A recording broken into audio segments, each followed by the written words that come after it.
I have a fascination with profiles. How many of you are working journalists or have been? Okay. How many of you teach? Any teachers in here? Okay. This works if you are a reporter. This works if you're an editor. If you're not in those worlds but are just writing or wanting to know your family's history, this is an interesting approach to it. What I've found over the years is that when we do profiles, people tend to be complex creatures whose lives play out in layers. And yet, when we jump in and write about them, we tend to put them into more of a cardboard kind of narrow, superficial box. And the box often looks like this. I'm going to use me for now as an example, just because I know me. And the box often looks like a standard bio or resume. And it is based on those markers in our lives that we all agree as a society tend to be shared significant markers. Born, graduated high school, graduated college, first job, second job, third job. I moved around a lot. Fourth job, fifth job, finalist for Pulitzer, win a Pulitzer, start teaching, blah, blah, blah. If I were somebody else, you'd see when I got married. I skipped that one. You'd see my children. So you think of the things that you can tick off a list. And it's a very important list to know because it shows you the accurate trajectory of somebody's life. But it's only part of their life. I think of this as standard bio material. It's the stuff of resume. It's the stuff of, it's where you begin on Ancestry.com. It's the stuff that I knew about my parents because I knew when they were born and when they got married and when they had their kids and when they retired and when they got sick and when they died. It's the stuff that goes in obituaries. It is not the stuff of our lives. So what I've been doing lately, mostly as I work with students, and we talked this morning about the lack of context that is inherent in some of our journalism, is trying to create an approach or a method of interviewing and reporting, sometimes just thinking, sometimes actually interviewing people, that helps us see the fuller context of people's lives. So if this is my life played out in a standard bio, there's a parallel to that life that plays out in defining moments. So the things that actually shaped me, not because they were the things you ticked off on a list, but because they were moments in which I had to make a crucial choice, moments in which something happened to me that affected me deeply, influenced me, sent me on a certain path, maybe shaped my views and attitudes. So they're the things in my life that are around me that I then respond to and become the person I am. So graduating high school, 1970, fine, but actually a bigger significant moment for me would have been a year later, or a year sooner, when I was sitting on the top of the water tower in my hometown, madly in love with a farm boy from up the road, and we were watching the airplanes take off and land in Green Bay Airport, about 20 miles from my home. And we were talking about what we wanted out of our lives.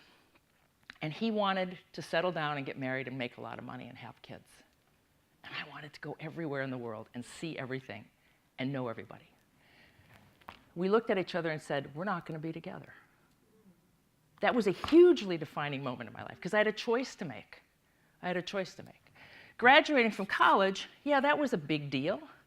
But actually, the bigger deal was the summer before, in '73, when I got, by serendipity, an internship at the Wall Street Journal because at the last minute, some Ivy Leaguer had bailed out, and the bureau chief in Boston was a Marquette grad, where I went to college, and he called and he said, send me whoever you got who's going to be any good.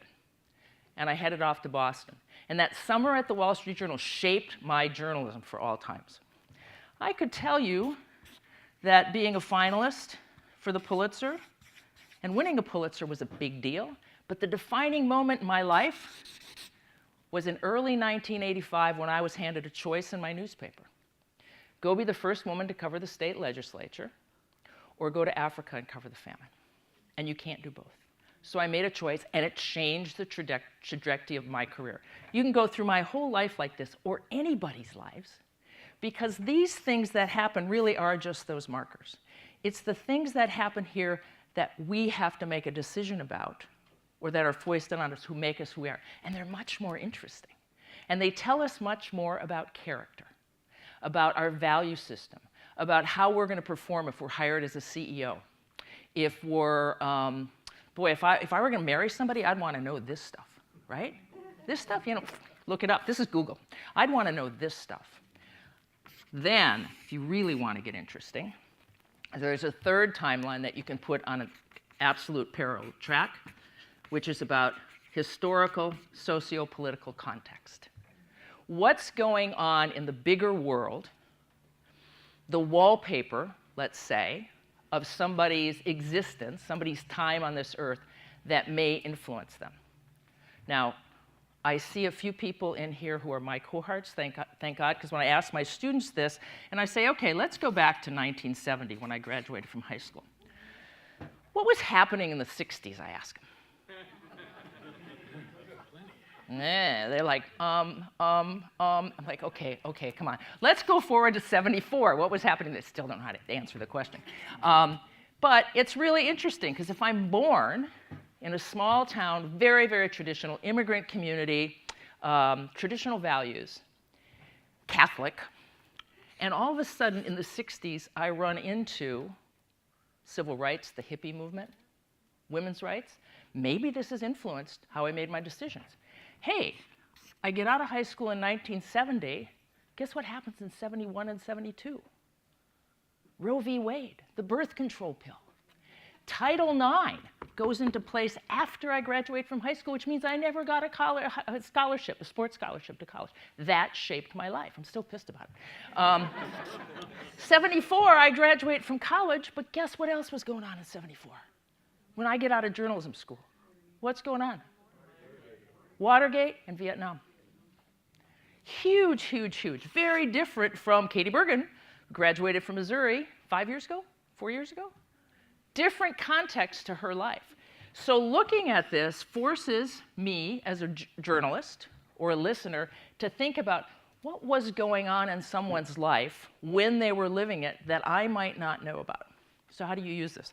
I actually ask reporters to take a piece of paper, a notebook, draw it out, give it to the person, sit down next to them and say, let's look at your life along these three timelines. And it's really interesting because first, especially if their students are like, is anybody going to want to do this? People get so excited about this because they start seeing things that they had forgotten about. Because we get used to listing this off. When all of a sudden, when you start asking, but what were the moments that really shaped you? You start getting stories out of people. And stories make more of a difference. Very quick story. I have a student now who's working on a piece about a 72-year-old man who is running for mayor. He was elected mayor of a small town in Missouri 12 times. Then he stepped out, and now he's running again. He's a very interesting character because this is a tiny, tiny, tiny town in very conservative Missouri. He was the first openly gay person in America elected to be a mayor of a town back in 1971.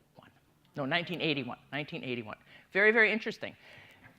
When you go through, so I have a young student working on this piece about this guy, but what I had him do was do this timeline. He's learning all kinds of things about this guy that have never been written before, like the defining moment that says, no, I was never bullied for being gay in high school, but what happened was when I was playing junior high football, my teeth were knocked out. And I didn't smile for another 20 years because I couldn't afford new teeth. That's how I was bullied. That affected me more than being gay. Very interesting. The moment he was being drafted, probably right about in here, a little older than me, and his mother came by and looked at the draft form and said, you know, there's a box you can check and then you won't have to go to Vietnam. That was the moment he realized his mother knew he was gay. That is an interesting moment in that man's life. So we've gone through his entire life, and I've told my student, you find out the history of the gay rights movement and the history that was going on in this guy's life, and then you find out what was going on here because, you know, when he was elected mayor and reelected, stipulate, go to Google. Thank you.